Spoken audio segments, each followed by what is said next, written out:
तो जब मार्केट इस कंपनी को वैल्यूएशन देने लगेगा ना, उस टाइम इसी टाइप के स्टॉक्स मल्टी बैगर स्टॉक्स बन जाता है। दोस्तों, जब भी शेयर बाजार क्रैश होता है ना, जब भी शेयर बाजार का माहौल उतना सही नहीं होता है, तो वैसे टाइम पर हमें अच्छे अच्छे स्टॉक्स भी काफी सस्ता भाव पे मिल जाता है। लेकिन समस्या ये है कि हमारे शेयर बाजार में टोटल 5,000 से भी ज्यादा स्टॉक्स है। अब 5,000 स्टॉक से हम सारे स्टॉक्स को तो नहीं ना खरीद सकते, तो हम आखिर कैसे उन स्टॉक्स को खोज सकते हैं जो स्टॉक्स हमें डिस्काउंट में भी मिल रहा हो और जो स्टॉक्स का फंडामेंटल भी काफी अच्छा हो। ऐसे स्टॉक्स को, डिस्काउंट वाले स्टॉक्स को कैसे खोजा जाता है, आज की वीडियो में इसी को डिटेल में सीखेंगे।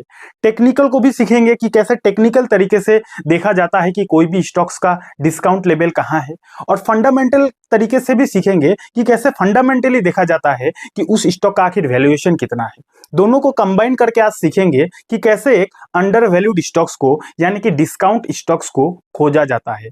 बहुत कुछ नॉलेज मिलने वाला है, वीडियो को आपको एंड तक जरूर देखना चाहिए।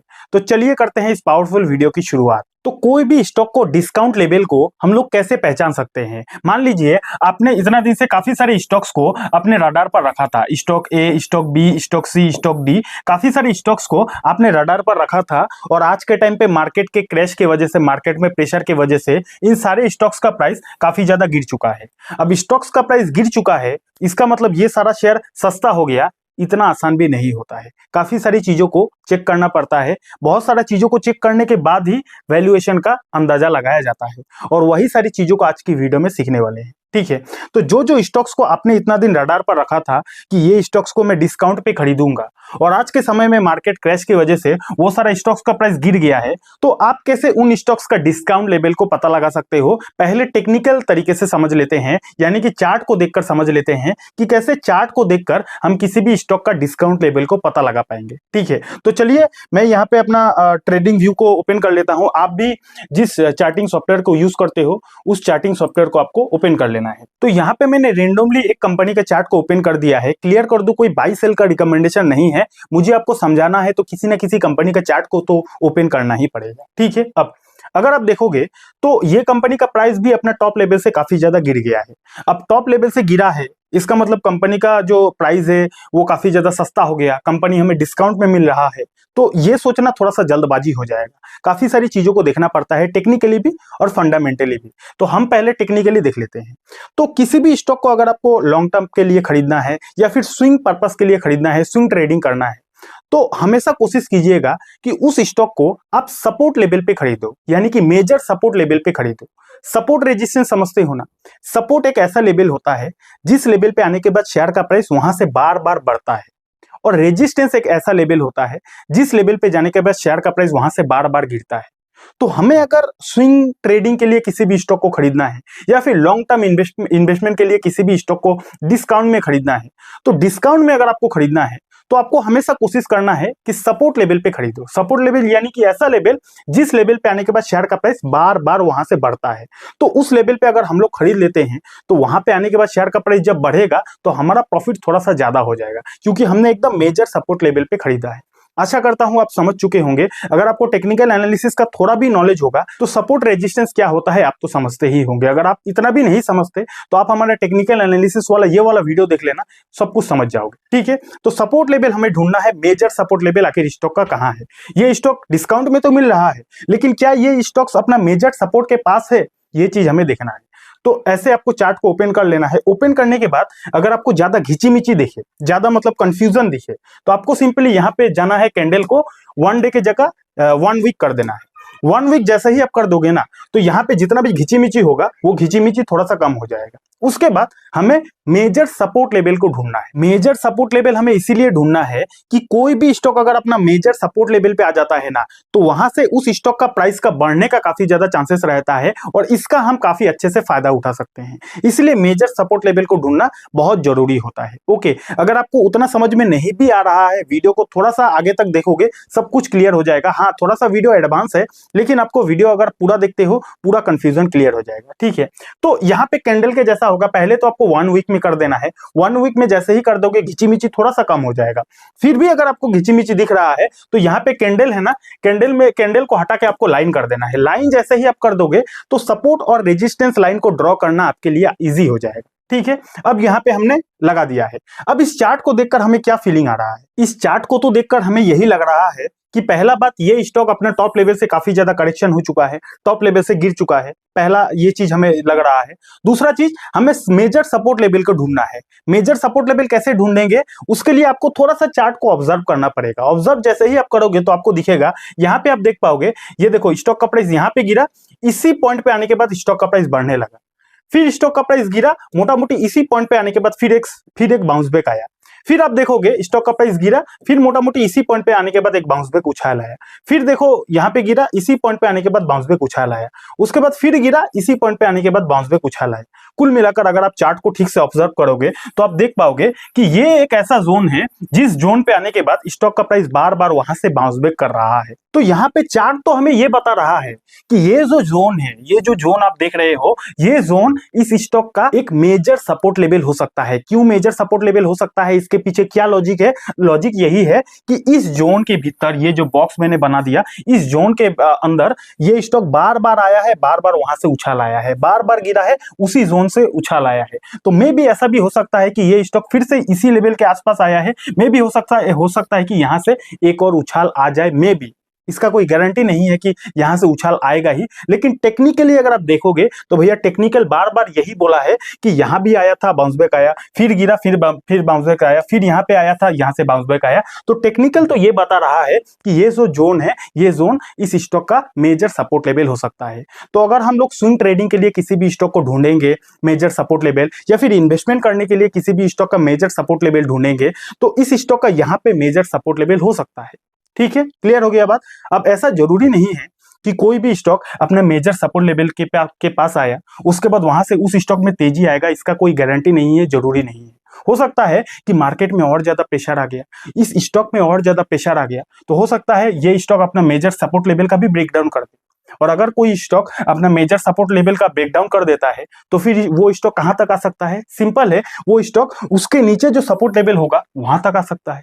ठीक है, यही इसी चीज को, यह छोटा छोटा चीज होता है टेक्निकल एनालिसिस में, लेकिन इस चीज को अगर आप डीपली समझ जाते हो ना तो इसका फायदा उठाकर आप काफी ज्यादा प्रॉफिट कर सकते हो। ठीक है, तो किसी भी स्टॉक का मेजर सपोर्ट लेवल कैसे ढूंढा जाता है आपने समझ लिया ना। थोड़ा सा रिवीजन करवा देता हूं। सबसे पहले तो जिस स्टॉक को आपको मेजर सपोर्ट लेवल ढूंढना है उसका चार्ट को ओपन कर लेना है। चार्ट जैसे ही आप ओपन कर लोगे, 1 डे का कैंडल रहेगा। अगर आप चाहो तो 1 डे में ही कर सकते हो, अगर आप नहीं चाहते घिचीमिची होगा तो 1 वीक आपको कर देना है। 1 वीक करने के बाद यहाँ पे कैंडल होगा, कैंडल से अगर आपको दिक्कत है तो आप लाइन चार्ट में कर देना, लाइन चार्ट में आ जाएगा, काफी ज्यादा सिंपल हो जाएगा। जैसे ही आपने चार्ट को देख लिया उसके बाद चार्ट को थोड़ा सा ऑब्जर्व करना है, देखना है कि वो चार्ट में आखिर चल क्या रहा है। तो जैसे ही आप ऑब्जर्व करोगे तो आपको दिखेगा कि ये चार्ट में आखिर मेजर सपोर्ट लेवल कहाँ है, ऐसा कौन सा पॉइंट है जिस पॉइंट पे आने के बाद शेयर का प्राइस ने बार बार उछाल आया है, और वही उस स्टॉक का मेजर सपोर्ट लेवल हो सकता है। और मेजर सपोर्ट लेवल अगर आप ढूंढ लेते हो तो इन्वेस्टमेंट करने के लिए वो पॉइंट काफी ज्यादा बेहतरीन हो सकता है। तो टेक्निकली तो हमने समझ लिया कि कोई भी स्टॉक वाकई में डिस्काउंट में मिल रहा है या फिर नहीं मिल रहा है, उस चीज को हम टेक्निकली कैसे देख सकते हैं, ये चीज हमने समझ लिया। अब चलिए थोड़ा फंडामेंटली समझ लेते हैं कि कैसे पीई रेशियो, पेग रेशियो को देखकर हम अंडर वैल्यूड स्टॉक्स को, डिस्काउंट स्टॉक्स को कैसे खोज सकते हैं। चलिए उसको समझ लेते हैं। लेकिन उससे पहले अगर आपको वीडियो समझ में आ रहा है तो नीचे कमेंट सेक्शन में बता सकते हो कि हाँ आकाश भाई समझ में आ रहा है। लाइक नहीं किया तो लाइक भी कर देना, और अगर आपके पास डीमेट अकाउंट नहीं है तो डीमेट अकाउंट का लिंक आपको डिस्क्रिप्शन पर मिल जाएगा, वहां से भी आप अपने लिए डीमेट अकाउंट को खुलवा सकते हो। तो कैसे फंडामेंटल को देखकर हम लोग डिस्काउंट वाले शेयर को पहचान सकते हैं उसके बारे में बात करते हैं। तो वैसे तो फंडामेंटल अगर आप एनालिसिस करोगे तो बहुत सारा चीजों को चेक किया जाता है वैल्यूएशन एनालिसिस करने के लिए। तो सबसे पहले आपको चेक करना चाहिए, अगर आपको वैल्यूएशन देखना है तो उस कंपनी का पीई रेशियो को देखना है कि आखिर वो उस कंपनी का पीई रेशियो कितना है। पीई रेशियो वैल्यूएशन एनालिसिस करने का सबसे बेहतरीन तरीका होता है। तो इन जनरल अगर मैं कहूं तो किसी भी कंपनी का पीई रेशियो 20 या फिर 20 से अगर कम है तो उसको अच्छा माना जाता है, ऐसा माना जाता है कि वो कंपनी अंडर वैल्यूड है। अगर 20 या फिर 20 से कम होता है, इसका देखो वैल्यूएशन एक ऐसा रेशियो है ना जो सिर्फ एक चीज को देखकर अंदाजा नहीं लगाया जा सकता। जरूरी नहीं कि किसी कंपनी का पी रेशियो 20 से कम है तो वो कंपनी अंडर वैल्यूड हो गया, ऐसा जरूरी नहीं है। बहुत सारा चीजों को देखा जाता है जिसमें से पीई रेशियो एक बहुत इंपॉर्टेंट रेशियो होता है। ठीक है, तो पहली चीज पी रेशियो को देखा जाता है। तो अगर हम लोग इस कंपनी को देखेंगे तो पी रेशियो 28 है, तो इस एंगल से देखा जाए तो कंपनी का वैल्यूएशन थोड़ा सा हाई है अगर सिर्फ आप पी रेशियो को देखोगे। लेकिन मैंने क्या बोला, वैल्यूएशन बहुत सारा चीजों को चेक करने के बाद ही डिसाइड किया जाता है। तो यहाँ पे हमने सिर्फ पी रेशियो को देखा। उसके बाद आपको देखना है उस कंपनी का इंडस्ट्री पीई को, यानी कि ये कंपनी जो भी बिजनेस कर रही है इस टाइप का और भी मार्केट में जो जो कंपनी है उन कंपनी का एवरेज पी रेशियो कितना है, यानी कि इंडस्ट्री का पी रेशियो कितना है। तो ये कंपनी जिस सेक्टर में है उस सेक्टर का बाकी कंपनीज का अगर एवरेज पी देखोगे तो 87 का है। यानी कि ये कंपनी जो बिजनेस करती है उस टाइप का दूसरा बिजनेस करने वाला कंपनी का पी रेशियो 87 है, लेकिन ये कंपनी का पी रेशियो 28 है। तो इस एंगल से देखा जाए तो कहीं ना कहीं ये कंपनी अभी अंडर वैल्यूड है अगर आप इंडस्ट्री पी के साथ कंपेयर करोगे तो। दो चीजें हमने देख ली। थर्ड आपको देखना चाहिए return on capital employed and return on equity, यानी कि ये दोनों रेशियो को देखकर हमें ये समझ में आता है, ये जो आरओसीई रेशियो है आरओई रेशियो है, इन दोनों को देखकर हमें ये समझ में आता है कि ये कंपनी आखिर रिटर्न कितना कमाकर दे रही है, अपने इक्विटी कैपिटल के ऊपर रिटर्न कितना कमाकर दे रही है। तो कहीं ना कहीं 43% का आरओसीई रेशियो और 31% का आरओई रेशियो काफी अच्छा माना जाता है। इन जनरल अगर मैं बताऊं तो आरओई रेशियो आरओसीई रेशियो अगर 20 से ज्यादा है तो काफी अच्छा माना जाता है। लेकिन यहाँ पे अगर आप देखोगे तो 43 है, 31 है, इसका मतलब काफी अच्छा कंपनी प्रॉफिट कमा रही है। और इतना अच्छा अगर कंपनी प्रॉफिट कमा रही है तो कहीं ना कहीं पी रेशियो जो 28 है ये काफी ज्यादा जायज है, इतना तो होना ही चाहिए क्योंकि कंपनी प्रॉफिट भी तो कमा कर दे रही है। तो आरओसीई आरओई और आरओसीई रेशियो को देखकर भी अगर हम लोग वैल्यूएशन को देखेंगे तो कहीं ना कहीं इस कंपनी का वैल्यूएशन कम ही है। इंडस्ट्री के साथ कंपेयर करेंगे फिर भी कहीं ना कहीं इस कंपनी का वैल्यूएशन कम ही है। पेग रेशियो एक होता है, पेग रेशियो अगर एक है और एक से कम है तो वो कंपनी को भी अंडर वैल्यूड कंपनी माना जाता है। तो कहीं ना कहीं अगर आप पेग रेशियो देखोगे तो 0.58 है, यानी कि एक से कम है। तो पेग रेशियो के एंगल से भी देखा जाए तो कहीं ना कहीं इस कंपनी का जो वैल्यूएशन है वो काफी ज्यादा कम है।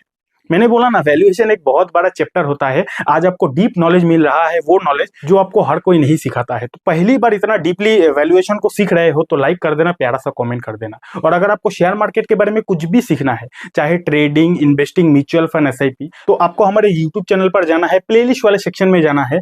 शेयर मार्केट के बारे में हर एक टॉपिक का वीडियो आपको हमारे चैनल पर बिल्कुल फ्री में ही सीखने को मिल जाएगा। ठीक है, तो कुछ भी सीखना है हमारे चैनल पर आपको हर टॉपिक का वीडियो मिल जाएगा। नेक्स्ट, तो यहाँ पे हमने क्या क्या बात किया, पहले देखा पीई रेशियो को, उसके बाद इंडस्ट्री पीई के बारे में समझा, उसके बाद आरओसीई रेशियो, आरओई रेशियो अगर 20 से ज्यादा है तो अच्छा माना जाता है, यानी कि कंपनी रिटर्न कमा रही है, इस एंगल से भी कंपनी का जो वैल्यूएशन है कम है। पेग रेशियो के बारे में समझा। उसके बाद आपको नेक्स्ट क्या चेक करना है, आपको चेक करना है उस कंपनी का आखिर एवरेज पीई रेशियो कितना है। तो एवरेज पीई रेशियो कैसे चेक कर पाएंगे, सिंपली आपको ये वाला चार्ट में आ जाना है और यहाँ पे आप देख रहे हो मीडियम पीई, यानी कि इस कंपनी का एवरेज पीई रेशियो कितना है। पहले तो आपको यहाँ पे मैक्सिमम पे क्लिक कर देना है, यानी कि मैक्सिमम पे जैसे ही आप क्लिक करोगे तो कंपनी जब से शेयर मार्केट में लिस्ट हुआ है तब से लेकर आज तक का डेटा आ जाएगा।